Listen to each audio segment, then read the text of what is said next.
Welcome to my channel.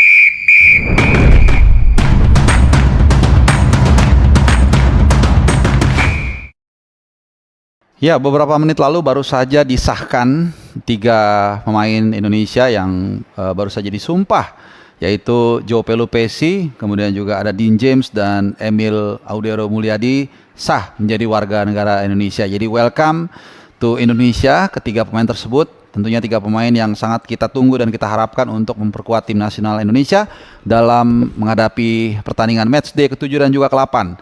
Kita akan menghadapi Australia tanggal 20 Maret, hanya berselang 10 hari dari sekarang di Sydney Football Stadium, dan selang 5 hari kita akan menjamu Bahrain di Gelora Bung Karno.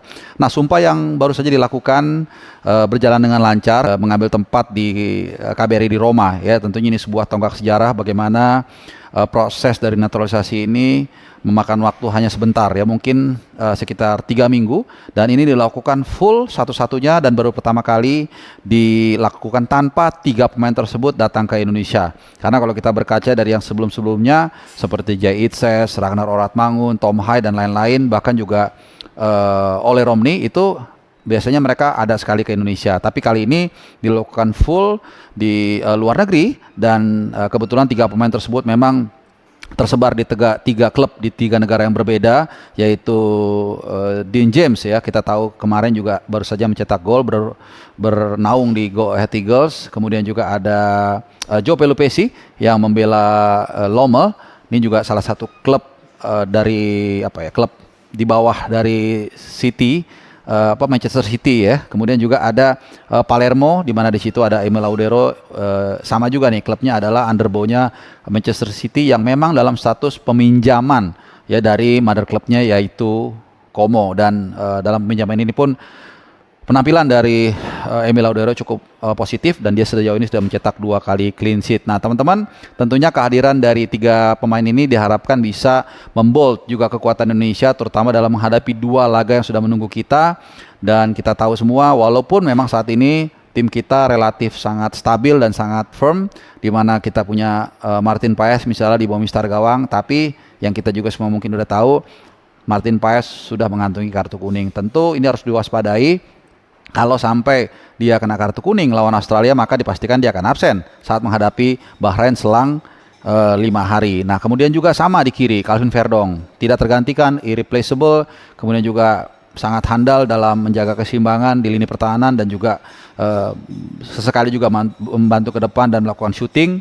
Tapi tentunya kita nggak pernah tahu, karena sama juga nih, Calvin Verdong juga sudah mengantongi kartu kuning yang bukan tidak mungkin juga bisa tidak available, ya, di laga melawan Bahrain kalau dia mendapatkan kartu kuning di laga melawan Australia. Satu lagi, Joe Pelupesi, ini pemain yang memang sangat didam-idamkan oleh Patrick Kluivert, dan dari informasi yang gue dapat, ketika Jay Redwell gagal dinaturalisasi karena masalah administrasi, kemudian Patrick Kluivert langsung menunjuk saya mau Joe Pelupesi untuk menjadi operator, ya, menjadi gelandang angkut batu di lini tengah dalam skema yang dimainkan oleh Patrick Kluivert nanti, terlepas, ya, dari seperti apapun formasi yang diterapkan, apakah mau pakai 3 back, 4 back atau 5 back sekalipun, yang pasti memang Patrick Kluivert adalah sosok atau tipikal pelatih yang selalu membutuhkan salah seorang destroyer, dan itu dirasa ada dalam diri Joe Pelupesi. Memang di situ ada pesaing juga, yaitu Nathan Chow yang selama ini juga sangat handal dalam memainkan peran sebagai gelandang bertahan, tapi kita tahu semua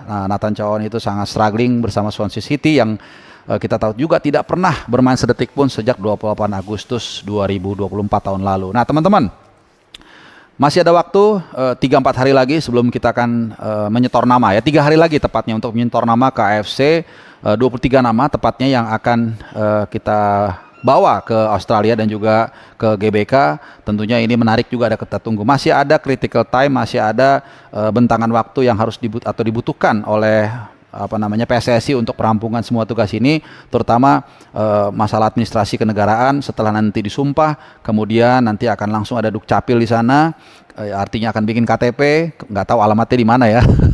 Kemudian juga paspor, tentunya imigrasi juga ada di sana, dan setelah itu menurut informasi yang tadi siang gua terima, itu akan langsung diproses pindah federasi. Malam ini akan dicoba, jadi supaya besok sudah nggak usah terlalu terburu-buru lagi, atau mungkin bisa langsung dihajar untuk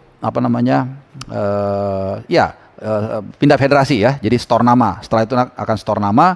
Jadi dipastikan nanti dari 27 nama yang sudah diumumkan berarti total 30. Karena 27 nama yang keluar diumumkan itu belum termasuk 3 pemain yang baru saja dinaturalisasi. Jadi nanti akan 30 dan nanti akan pada akhirnya dicoret 7. Jadi mudah-mudahan proses naturalisasi yang baru saja dilakukan di kota Roma ini adalah Eternal City ya, kalau dulu julukannya kota abadi, ini bisa berlangsung dengan sukses dan tentunya juga mereka masih atau sudah bisa fokus langsung. Mungkin ada 1 game week lagi yang dimainkan oleh para pemain di level klub kecuali Liga 1 yang memang sudah libur, dan setelah itu mereka satu persatu akan langsung terbang ke Australia kalau memang mereka dipanggil untuk membela tim nasional kita. Sekali lagi deadline pendaftaran pemain itu H-7, jadi tanggal 13 Maret, berarti itu hari apa? Hari Kamis ya. Hari Kamis, dan ini satu kesatuan nih, satu batch. Jadi untuk juga pertandingan Australia dan Bahrain. Jadi nggak bisa berbeda. Ya 23 nama itu nggak bisa untuk Australia sendiri, untuk Bahrain beda lagi nggak bisa. Jadi ini harus sama semua. That's why berkali-kali gue juga bisa menyampaikan ke teman-teman, termasuk di situ juga ada nama Ragnar Oratmangun dan juga Justin Abner. Kenapa mereka ada walaupun mereka nggak bisa main dari Australia? Karena nanti di pertandingan melawan Bahrain dipastikan mereka akan available. Terserah, itu kembali keputusan Patrick Kluivert apakah memainkan dia atau tidak. Yang pasti mereka available untuk dimainkan dan memang sangat mungkin, terutama Ragnar, Abner juga lah ya. Mereka akan diberdayakan di pertandingan menghadapi Bahrain ya di Gelora Bung Karno ya teman-teman. Jadi seperti itu kira-kira update terakhir dari kota Roma, dan kita berharap semuanya berjalan dengan lancar dan secepat mungkin para pemain juga bisa bergabung ke skuad asuhan Patrick Kluivert di Sydney nanti, meskipun memang beberapa pemain itu mungkin akan sampai H-2, H-3 menjelang pertandingan menghadapi Australia. Sekedar informasi aja untuk Bang Jai sendiri, dia masih main tanggal 16 malam di Venezia, dan kemungkinan besar dia baru paling cepat akan tiba di Sydney itu tanggal 18 pagi mungkin ya, atau bahkan paling cepat mungkin 17 malam. Jadi waktunya sangat sempit. Belum lagi kalau kita lihat ada beberapa pemain yang baru bergabung seperti Oleh Remni yang tentunya butuh juga aklimatisasi, adaptasi dengan rekan timnya yang belum pernah main bareng. Meskipun khusus untuk Oleh, kita tahu kepindahannya ke Oxford United cukup memberikan dia kesempatan untuk revive dengan mendapatkan minute play yang cukup lumayan, di mana dia mendapatkan 3 kali bermain dalam 3 laga terakhir dan juga 2 kali starter dalam 2 laga terakhir. Nah itu dia tadi proses pengambilan sumpah, dan juga kita tunggu mudah-mudahan malam ini bisa kelar semuanya dan bisa langsung pindah federasi sehingga mereka bisa, atau kita semua bisa tenang dan tinggal menunggu tanggal 13 Maret nanti ya pengumuman selengkapnya 23 pemain yang akan menghadapi Australia dan juga Bahrain. So teman-teman semua, terima kasih sudah menyimak. Semoga kalian dinamik kesehatan dan adios.